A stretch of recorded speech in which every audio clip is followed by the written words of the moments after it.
OS-8 ಉಡಾವಣೆಯಾಗಿದೆ. ಪರಿಸರ ನಿರ್ವಹಣಾ ಸಾಮರ್ಥ್ಯ ವೃದ್ಧಿಗೆ ಇದು ಸನ್ನದ್ಧವಾಗುತ್ತೆ. ಇಸ್ರೋದಿಂದ ಇಂಥದ್ದು ಅನೇಕ ಹೋಗ್ತಾ ಇರುತ್ತೆ, ಆಕಾಶಕ್ಕೆ ಹೋಗ್ತಾ ಇರುತ್ತೆ, ಬಾಹ್ಯಾಕಾಶಕ್ಕೆ ಹೋಗ್ತಾ ಇರುತ್ತೆ. ಅದೇನು ವಿಶೇಷ ಅಲ್ಲ ನಮಗೆ. ಆದರೆ ಇದರ ವಿಶೇಷತೆ ಬಗ್ಗೆ ಸರ್ ಒಂದು ಮಾತನ್ನು ಹೇಳ್ತಾರೆ. ಸರ್, ಮತ್ತೊಮ್ಮೆ ಕಾರ್ಯಕ್ರಮಕ್ಕೆ ಆತ್ಮೀಯ ಸ್ವಾಗತ. ನಿಮ್ಮನ್ನು ನಾನು ಕೇಳಲಿಕ್ಕೆ ಇಷ್ಟಪಡೋದು, ನನ್ನ ಸಿಂಪಲ್ ಭಾಷೆಯಲ್ಲಿ ನಿಮ್ಮ ಹತ್ರ ಕೇಳ್ತೇನೆ. ಈಗ ವಿದ್ಯುತ್ ಉತ್ಪಾದನೆ ಮೊದಲೆಲ್ಲ ಗೌರ್ಮೆಂಟೇ ಮಾಡ್ತಾ ಇತ್ತು, ಶರಾವತಿ ಮತ್ತೊಂದು ಮಗದೊಂದು ಅಂತೇಳಿ. ಈಗ ಸೋಲಾರ್ ಸಿಸ್ಟಮ್ ಆದ ನಂತರ ನಾನು ಕೂಡ ನನಗೆ ಜಾಗ ಇದ್ದರೆ ನನ್ನ ಏನು ಹೊಲದಲ್ಲೋ ಮತ್ತೊಂದರಲ್ಲೋ ಹಾಕ್ಕೊಬಿಟ್ಟು ವಿದ್ಯುತ್ ಉತ್ಪಾದನೆ ಮಾಡಿ ಬೇಕಿದ್ರೆ ಸರ್ಕಾರಕ್ಕೆ ಮಾರಬಹುದು. ಇದು ಆ ಥರನ ನಾಳೆ ನಾನು ಒಂದು ಪ್ರೈವೇಟ್ ಕಂಪನಿ ಮಾಡಿದರೆ ಇಂಥದ್ದನ್ನು ತಯಾರು ಮಾಡ್ಬೋದಾ? ಆ ನಂತರ ಅದನ್ನು ಅದು ಹೆಂಗೆ, ದಯವಿಟ್ಟು ಸ್ವಲ್ಪ ಆ ಥರ ವಿವರಿಸ್ತೀರಾ? ಈಗ ನಮ್ಮಲ್ಲಿ 4 ವಿಧವಾದ ರಾಕೆಟ್ಗಳು ಮಾಡ್ತಾ ಇದ್ದೀವಿ. ಓಕೆ. SSLV ಬಂದು ಈಗ ಏನು ಉಡಾವಣೆ ಆಯ್ತಲ್ಲ ಅದು. Next PSLV, GSLV Mark 2, GSLV Mark 3, LVM ಅಂತೆಲ್ಲ ಬರುತ್ತೆ. ಅದನ್ನ ಯಾವುದು ಇನ್ನೂ ಪ್ರೈವೇಟೈಸೇಷನ್ ಅಂತ ಆಗಿಲ್ಲ. ಪ್ರೈವೇಟ್ ಸಪ್ಲೈಯರ್ಸಿಂದ ಪಾರ್ಟ್ಸ್ ತಗೋತೀವಿ. ಓಕೆ. ಈ SSLV ಮಾತ್ರ ಇಸ್ರೋದವ್ರು ಏನು ಹೇಳಿದ್ದಾರೆ ಅಂದರೆ, ಇನ್ನು ಮುಂದೆ ಪ್ರೈವೇಟ್ ಪ್ಲೇಯರ್ಸೇ ಮಾಡಲಿ ಇದನ್ನು, ಅಂದರೆ ಕಂಪ್ಲೀಟ್. ಬಿಕಾಸ್ ಡಿಸೈನ್ ಎಲ್ಲ ಅದು ಫ್ರೀಸ್ ಆಗಿದೆ. ಓಕೆ. ಈ SSLV D3 ಅನ್ನೋದು ಇದು 3ನೇ ಆವೃತ್ತಿ ಅದರದ್ದು. ಓಕೆ. ಒಂದಿತ್ತು, ಎರಡಿತ್ತು, ಈಗ 3ನೇದು ಫೈನಲ್ ಆಯಿತು. ಓಕೆ.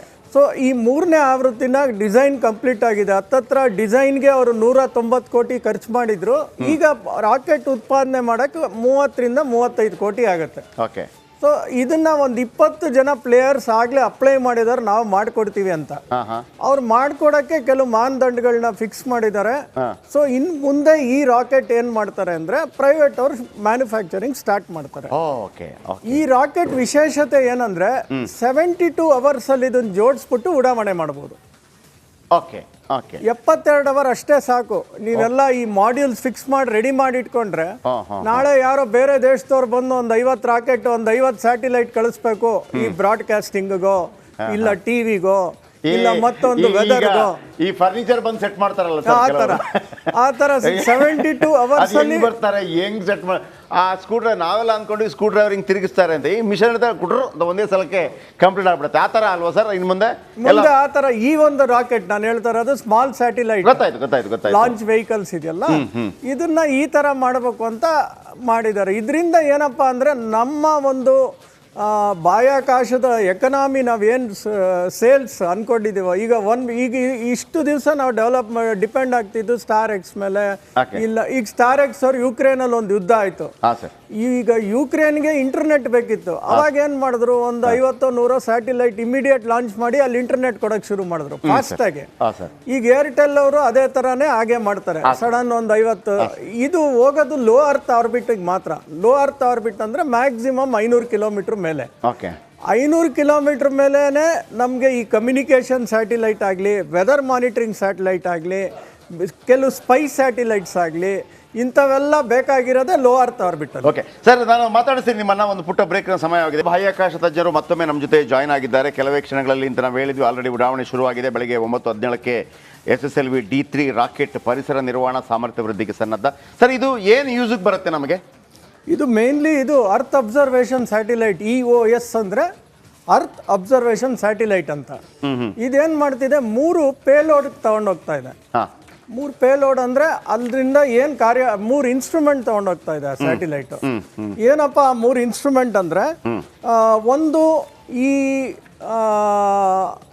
ಓಷನಲ್ಲಿ ಆಗೋ ಒಂದು ಇಶ್ಯೂಸು, ಮತ್ತು ಈ ವೆದರಲ್ಲಿ ಆಗೋ ಚೇಂಜಸ್ಸು, ಇದನ್ನೆಲ್ಲ ಒಂದು ಅಧ್ಯಯನ ಮಾಡುತ್ತೆ. ಆಮೇಲೆ ಕೆಲವು ಈ ವಾಲ್ಕ್ಯಾನಿಕ್ ಎರಪ್ಷನ್ಸು, ಆಮೇಲೆ ಕೆಲವು ಈ ಒಂದು ಕಂಪ್ನಿ ಹೊತ್ಕೊಂಡು ಉರಿತಾ ಇದೆ ಅಂದರೆ ಅಲ್ಲಿ ಆಗಿರುವಂಥ ಈಟ್ ಜನರೇಷನ್ ಮತ್ತು ಪರಿಸರ ಹಾನಿ, ಈ ಥರ ಎಲ್ಲ ಅದು ಇಮೇಜ್ ತಗೊಂಡು ನಮಗೆ ಇಮಿಡಿಯೇಟ್ ಆಗಿ ಕಳಿಸ್ತಾ ಇರುತ್ತೆ. ಈಗ ಸರ್, ಈಗ ಅಮೆಝಾನ್ ಕಾರ್ಡ್ಗಳಿಗೆಲ್ಲ ಬೆಂಕಿ ಬೀಳುತ್ತೆ. ಹೌದು, ಅಮೆಝಾನ್ ಕಾರ್ಡ್ಗಳು ನಮ್ಮಲ್ಲೂ ಬೆಂಕಿ ಬೀಳುತ್ತೆ, ಕಾಳ್ಗಿಚ್ಚುಂಟಾಗತ್ತೆ. ಹೌದು, ಏನಾದರೂ ಯಾಕಂದ್ರೆ ನಮಗೆ ಹೆಲಿಕಾಪ್ಟರ್ ಗಟ್ಟಲೆ ನೀರು ತಗೊಂಡೋದ್ರು ಕೂಡ ಅದನ್ನ ಒಂದು 1% ಏನು ಮಾಡೋಕ್ಕಾಗಲ್ಲ, ಅದು ನಿಲ್ಲಲ್ಲ. ಅದರಿಂದ ಇದೇನು ಏನಾದರೂ ಮೊದಲೇ ಹೇಳತ್ತಾ? ಹಂಗೆ ಈಗ ಸುನಾಮಿ ಆದಾಗ ಮೊದಲೇ ಹೇಳ್ತೀವಿ, ಗೊತ್ತಾಗಿದೆ ನಮಗೆ. ಆ ಥರ ಏನಾದರೂ ಮಾಹಿತಿಗಳು, ಈ ಕೆಲವು ಸೂಚನೆಗಳು ಕೊಡುತ್ತೆ. ನೋಡಿ, ಇಲ್ಲಿ ಹೀಟ್ ಜಾಸ್ತಿ ಆಗಿದೆ, ಈ ಟೆಂಪ್ರೇಚರ್ ಜಾಸ್ತಿ ಆದಾಗ ಅಟ್ಲೀಸ್ಟ್ ಪ್ರಿವೆನ್ಷನ್ಗಾದರೂ ನೀವು ಪರ್ಟಿಕ್ಯುಲರ್ ಅನಿಮಲ್ಸ್ಗಳನ್ನ ಆ ಕಡೆ ಜಾಗ ಇದು ಮಾಡೋದು, something you can do where you can minimize the damages. Definitely. ಅದನ್ನ ಕಂಟ್ರೋಲ್ ಮಾಡ್ತೀವಿ ಅಂತ ಹೇಳಕ್ಕಾಗಲ್ಲ. ಇಲ್ಲ, ಗೊತ್ತಾಯ್ತು. ಸೊ ಯು ಕ್ಯಾನ್ ಮಳೆ ಮಿನಿಮೈಸ್ ಬಂದಾಗ ಕೊಡೆ ಹಿಡಿಬೋದು ಅಷ್ಟೇ, ಅಷ್ಟೇ ಕೊಡೆ ಹಿಡಿಬೋದು, ಕೊಡೆ ರೆಡಿ ಮಾಡಿ ಇಟ್ಕೊಂಡಿರಿ ಅಂತ ಹೇಳ್ಬೋದು ಅಷ್ಟೇ. ಕೊಡೆ ಮಾಡಿ ಇಟ್ಕೊಂಡು ರೆಡಿ ಇರ್ಬೋದು. ಈ ಸ್ಯಾಟಿಲೈಟ್ ಹತ್ತತ್ರ 175 kg ಇದೆ. ಫಸ್ಟ್ ಪೇಲೋಡ್ ನಾನು ಹೇಳೋದ್ನಲ್ಲ, ಅದು EOIR ಪೇಲೋಡ್ ಅಂತ ಕರೀತಾರೆ. ಓಕೆ, ಅದು ಎಲೆಕ್ಟ್ರೋ ಆಪ್ಟಿಕಲ್ ಇನ್ಫ್ರಾರೆಡ್ ಪೇಲೋಡ್ ಅಂತ ಕರೀತಾರೆ. ಇದು ಇನ್ನೊಂದೇನು ಇದ್ರದ್ದು ಇದು ಅಂದ್ರೆ ಅದು ಮಿಡ್ ವೇವ್ IR ಮತ್ತೆ ಲಾಂಗ್ ವೇವ್ IR ಅಂತ ಇರುತ್ತೆ. ಅಂದ್ರೆ ಮಿಡಲ್ ಇನ್ಫ್ರಾರೆಡ್ ರೇಂಜ್ ಅಂತ.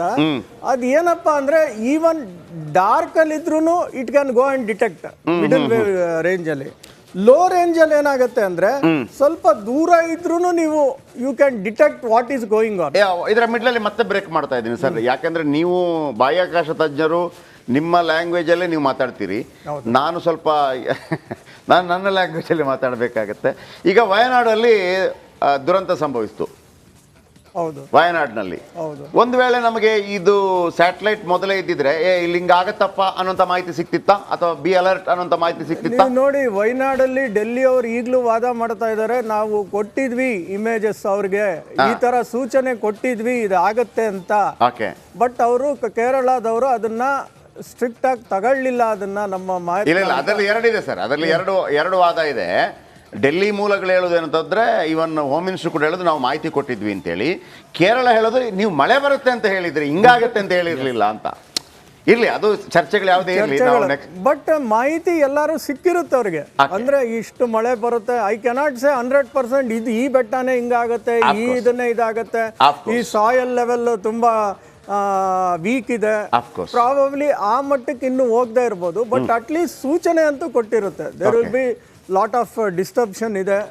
ಮತ್ತೆ ಅರ್ತ್ ಅಲ್ಲಿ ಏನಾದ್ರು ಚೇಂಜಸ್ ಇದ್ರೆ ಅದನ್ನು ಒಂದು ಕೆಲವು ಇಂಟ್ಸ್ ಕಂಡು ಕೊಟ್ಟಿರುತ್ತೆ. ಸರ್, ಇದು ಕೇವಲ ಭಾರತಕ್ಕೆ ಮಾತ್ರ ಯೂಸ್ ಆಗುತ್ತಾ, ಇಂಟರ್ನ್ಯಾಷನಲ್ ವೈಸ್ ಯೂಸ್ ಆಗುತ್ತಾ? ಬೇರೆಯವರು ಕೂಡ ಇದ್ರ ಹೆಲ್ಪ್ ಕೇಳಬಹುದು, ಅಥವಾ ಬೇರೆ ಬೇರೆ ದೇಶಗಳು ಕೂಡ ಇದನ್ನ ಮಾಡಿದ್ಯಾ?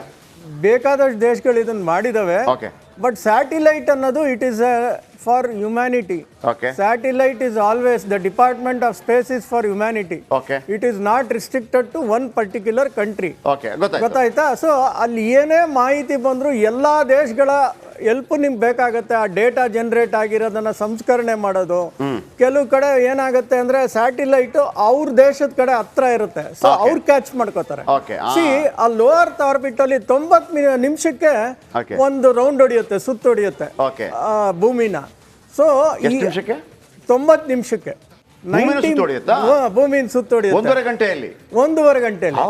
ಸೊ ಅವಾಗ ಏನಾಗುತ್ತೆ, ನೀವು ಆ ಸ್ಯಾಟಿಲೈಟ್ ಒಂದೇ ಕಡೆ ಇರಲ್ಲ, ಸೊ ಅದು ಚೇಂಜ್ ಆಗ್ತಾನೆ ಇರುತ್ತೆ ಡೈರೆಕ್ಷನ್. ಸರ್, ಈಗ ಇನ್ನೊಂದು ನನ್ನ ಕ್ವಶನ್ ಆಸ್ ಎ ಸ್ಟೂಡೆಂಟ್, ಈಗ ನೀವು ಹೇಳಿದ್ರೆ 90 ಮಿನಿಟ್ಸ್ ಅಲ್ಲಿ ಒಂದು ರೌಂಡ್ ಹೊಡೆಯುತ್ತೆ ಅಂತ ಹೇಳುವಾಗ ಅದರ ಡಿಗ್ರಿ ಹೆಂಗಿರುತ್ತೆ ಅಂತ 360ನ.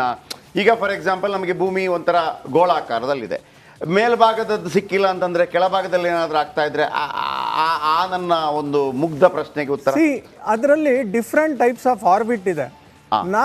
ಈಗ ನಾವು ಸೆಲೆಕ್ಟ್ ಮಾಡ್ಕೊಂಡಿರೋ ಆರ್ಬಿಟ್ ಏನಂದ್ರೆ ಇಟ್ ಈಸ್ ಅ ಈಕ್ವೇಟರ್ ಸುತ್ತಲೂ, ಅಂದ್ರೆ ಆರಿಜಾಂಟಲ್. ಭೂಮಿ ಆರಿಜಾಂಟಲ್ ಅಲ್ಲಿ ಒಂದು 33 ಡಿಗ್ರಿ ಇನ್ಕ್ಲಿನೇಷನ್ ಅಲ್ಲಿ ಸ್ಯಾಟಿಲೈಟ್ ಸುತ್ತುತ್ತಾ ಇದೆ. ಇನ್ನೊಂದು ಸ್ಯಾಟಿಲೈಟ್ ಏನಂದ್ರೆ ಸನ್ ಸಿನ್ಕ್ರನಸ್ ಆರ್ಬಿಟ್ ಸ್ಯಾಟಿಲೈಟ್. ನೀವ್ ಹೇಳೋದು ಪೋಲಾರ್ ಸುತ್ತಲೂ ಸುತ್ತೋದು, ಅಂದ್ರೆ ನಾರ್ತ್ ಅಂಟಾರ್ಟಿಕಾ ಸೌತ್ ಅಂಟಾರ್ಟಿಕಾ ಇದೆಯಲ್ಲ, ಅದು ಅಲಾಂಗ್ ವಿತ್ ದ ಸನ್. ಅಂದ್ರೆ ಒಂದು 12 ಗಂಟೆಗೆ ಪ್ಯಾರಿಸ್ ನೋಡುತ್ತೆ ಅಂದ್ರೆ ಅದು 12 ಗಂಟೆಗೆ ನಾಳೆನೂ 12 ಗಂಟೆಗೆ ಪ್ಯಾರಿಸ್ ನೋಡುತ್ತೆ ಅಷ್ಟೇ. That is sun synchronous orbit. ಈಗ ನನ್ನ ಇನ್ನೊಂದು ಪ್ರಶ್ನೆ ಸರ್, ಒಂದು ಮುಗ್ಧ ಪ್ರಶ್ನೆ. ಈಗ ಒಂದು ದೇಶ ಇದೇ ಸೇಮ್ ಕಕ್ಷೆಗೆ ಕಳಿಸಿರತ್ತೆ, ನಾವು ಇದೇ ಕಕ್ಷೆಗೆ ಕಳಿಸಿರ್ತೀವಿ, ಸೇಮ್ ಫೋಟೋ ತಕ್ಕೊಡುತ್ತೆ, ಏನ್ ಲಾಭ ನಮ್ಮಲ್ಲಿ? ಇಂಟರ್ ಆಗಿ ಅಂದ್ರೆ ನಾವು ಅದನ್ನ ಮಾತಾಡ್ಕೋತೀವ, ನೀವು ಇಲ್ಲಿ ಕಳಿಸಿ, ಆಲ್ರೆಡಿ ನಮ್ಮಲ್ಲಿ ಇಲ್ಲೊಂದಿದೆ, ಕಳಿಸಿ ಉಪಯೋಗ ಇಲ್ಲ, ಆ ತರ ಏನಾದ್ರು ಮಾತುಕತೆ? ಖಂಡಿತ ಯಾವ್ದು ಕೆಲವು ದೇಶಗಳದ್ದು ಡೇಟಾಸ್ ನಮಗ್ ಬರ್ತಾನೆ ಇರುತ್ತೆ. ಅದಕ್ಕಿಂತ ಬೇರೆ ಇನ್ನೇನ್ ಮಾಡ್ಬೋದು ಅಂತ ನಾವು ನೋಡ್ತಾ ಇರ್ತೀವಿ. What our country needs more data ಅಂತದ ಉಪಗ್ರಹ. ಈಗ ನೋಡಿ, ಇನ್ನೊಂದು ಏನ್ ಹೇಳ್ತೀನಿ ಅಂದ್ರೆ, ಈ 3 ಪೇಲೋಡ್ ಅಲ್ಲಿ ಇನ್ನೊಂದು ಪೇಲೋಡ್ ಬಂದು SIC UV ಡೋಸಿಮೀಟರ್ ಅಂತ ಒಂದು ಪೇಲೋಡ್ ಇದೆ.